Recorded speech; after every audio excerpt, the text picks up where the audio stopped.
বীর মুক্তিযোদ্ধা major ATM Hamidul Hossain Tarique বীর বিক্রম। জন্ম বগুড়া জেলার রজাকপুর গ্রামে।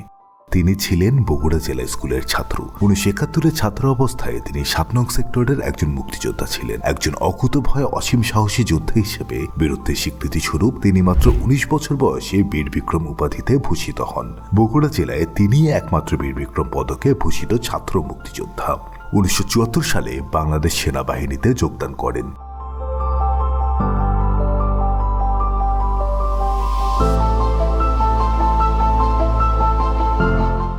11 জানুয়ারি 1975 সালে ইস্ট বেঙ্গল রেজিমেন্টে কমিশন লাভ করেন। উনি স্বনামধন্য ঝিনাইদহ ক্যাডেট কলেজের অ্যাডজুটেন্টের দায়িত্ব পালন করেছেন। 1985 সালে বাংলাদেশ সেনাবাহিনীর সর্বপ্রথম অফিসার হিসেবে Pakistan command and staff college Quetta থেকে স্টাফ কোর্স সম্পন্ন করেন। তিনি পার্বত্য চট্টগ্রাম অঞ্চলে শান্তি শৃঙ্খলা বজায় রাখার দায়িত্ব স্বরূপ 12 বেঙ্গল অফিসিয়েটিং কমান্ডিং অফিসারের দায়িত্ব অত্যন্ত নিষ্ঠার সাথে পালন করেছেন।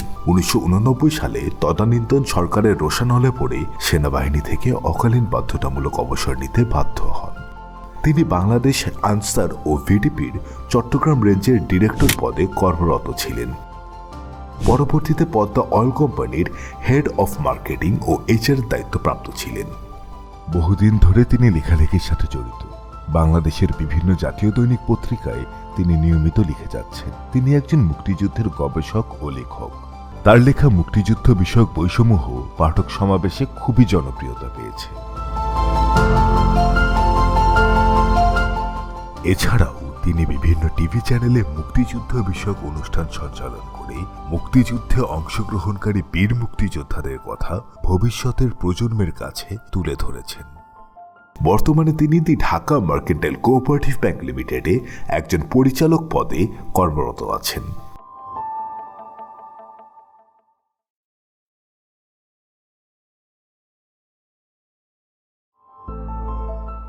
আমি মেজর এটিএম হামিদুল হোসেন তারেক বীর বিক্রম। জন্ম বগুড়া জেলার রাজাকপুর গ্রামে।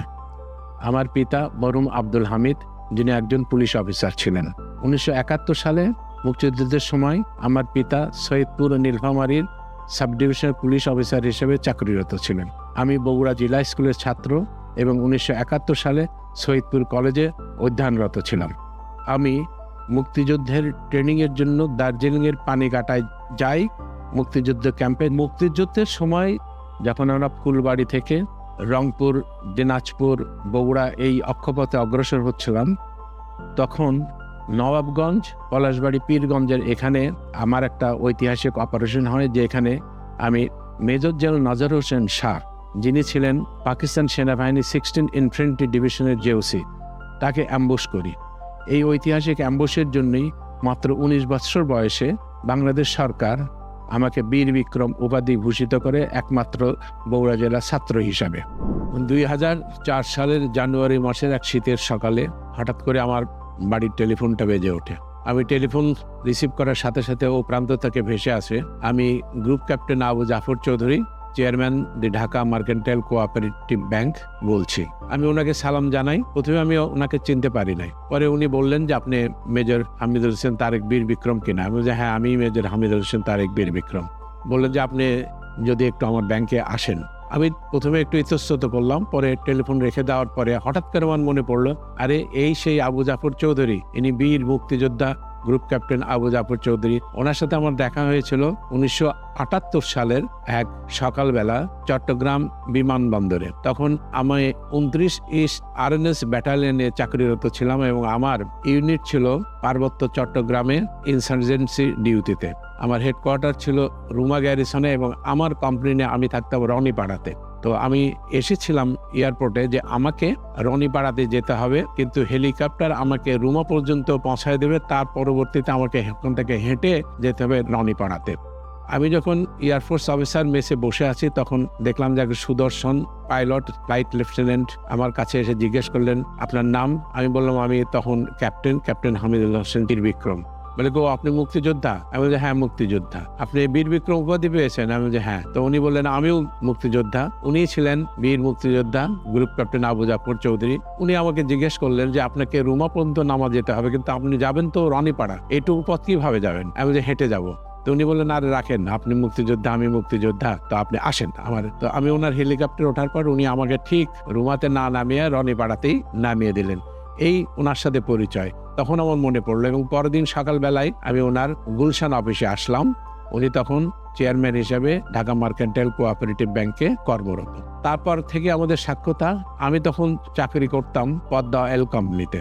2004 থেকেই আমরা আস্তে আস্তে এই ব্যাংকের সাথে আমার সম্পর্ক হলো, এবং একসময় আমি পদ্মা অয়েল কোম্পানি থেকে অবসর গ্রহণ করার পরে এই ব্যাংকে পরিচালক হিসেবে যোগদান করলাম। ঢাকা মার্কেন্টাইল কোঅপারেটিভ এবং 1973 সালের সমবায় অধিদপ্তর দ্বারা নিবন্ধিত। এটি একটি সমবায় ব্যাংক, এবং এই ব্যাংক সারা বাংলাদেশে প্রান্তিক এবং ক্ষুদ্র ব্যবসায়ী, প্রান্তিক চাষি এবং বিভিন্ন ক্ষেত্রে তারা লোন দিয়ে থাকে। কারণ একটা জিনিস মনে রাখবেন, গ্রামীণ বাংলা, পল্লী বাংলা, এটা যদি উন্নতি না হয়, এইখানে যদি টাকা রোল না করে, টাকা রোল করা মানে হচ্ছে টাকা এক হাত থেকে আর এক হাত, আর এক হাত থেকে আর এক হাত, এইভাবে যদি না ঘোরে টাকাটা যদি এই গ্রামীণ প্রান্তিক যারা ব্যবসা করে তাদের মধ্যে যদি সার্কুলেট না হয়, তাহলে বাংলাদেশের অর্থনৈতিক মুক্তি, যেটাকে আমরা বলি ইকোনমিক ফ্রিডম, সেটা আসা খুব কঠিন।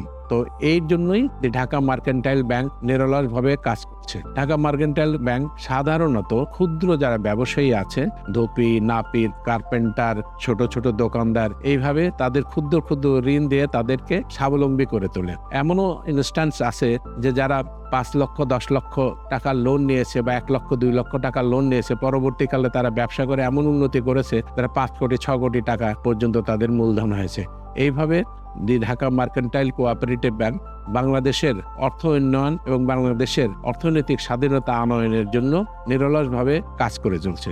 বর্তমানে অত্র ব্যাংকের শাখা হচ্ছে 151টি, এবং 4000 কোটি টাকা হচ্ছে মূলধন, 40,000 কোটি টাকা বাৎসরিক লেনদেন হয়। এবং এই সম্পূর্ণ কাজটাই করেছেন কিন্তু নিরলসভাবে এই ব্যাংকের chairman group captain Abu Jafar Chowdhury. ওনার কর্মদক্ষতা, ওনার প্রতিভা এবং ওনার প্রতিভার স্বাক্ষর তিনি রেখেছেন এই কর্মক্ষেত্রে। উনি যেমন একজন দক্ষ পাইলট ছিলেন, যিনি রাশিয়া থেকে ট্রেনিং করে এসেছিলেন। 1972 সালে বাংলাদেশের প্রথম ব্যাচ পাইলট হিসেবে সুনামের সাথে উনি জেহেড বিমান বাহিনীতে কাজ করেছেন, এবং পৃথিবীর বিভিন্ন দেশে যেমন ইরাকে সাদ্দাম হোসেনের বাহিনী থেকে ট্রেনিং দিয়েছেন, পাইলট বানিয়েছেন সুনামের সাথে। ঠিক সেইভাবেই অত্র ব্যাংকে উনি কাজ করে এই ব্যাংকটাকে আজকে বাংলাদেশে সমবায় ব্যাংক এবং ক্ষুদ্র ঋণ দাতা হিসাবে 1 নম্বরে চলে এসেছেন। এখন বর্তমানে ব্যাংকের প্রায় 4000 কর্মকর্তা কর্মচারী, এবং he is a well pay master.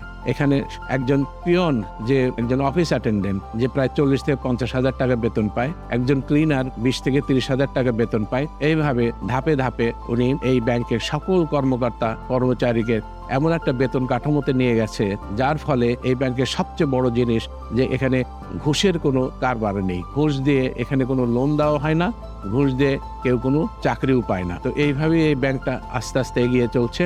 এখন তো 151টা ব্রাঞ্চ, এবং আবু জাফর চৌধুরীর ইচ্ছা আছে এটা 200 ব্রাঞ্চে উনি আর 2-3 বছরের মধ্যেই উন্নতিতে নিয়ে যাবেন। আমরা সকলেই দোয়া করি তার শুভকামনার জন্য, এবং আমি দেশবাসীর কাছে এবং আমাদের যারা কর্মকর্তা কর্মচারী আছে তাদের কাছেও বলবো যে আমরা যেন ওনার জন্য দোয়া করি, যেন উনি যে কর্মলক্ষ্যে চলছেন সেটা যেন উনি সাধন করতে পারেন। সবাইকে আমার সালাম, এবং সবাই যেন সুস্বাস্থ্য অধিকারী হয় এবং পরিবার পরিজন নিয়ে আপনারা সুখে শান্তিতে থাকেন। আসসালামু আলাইকুম ওয়া রাহমাতুল্লাহি ওয়া বারাকাতুহু।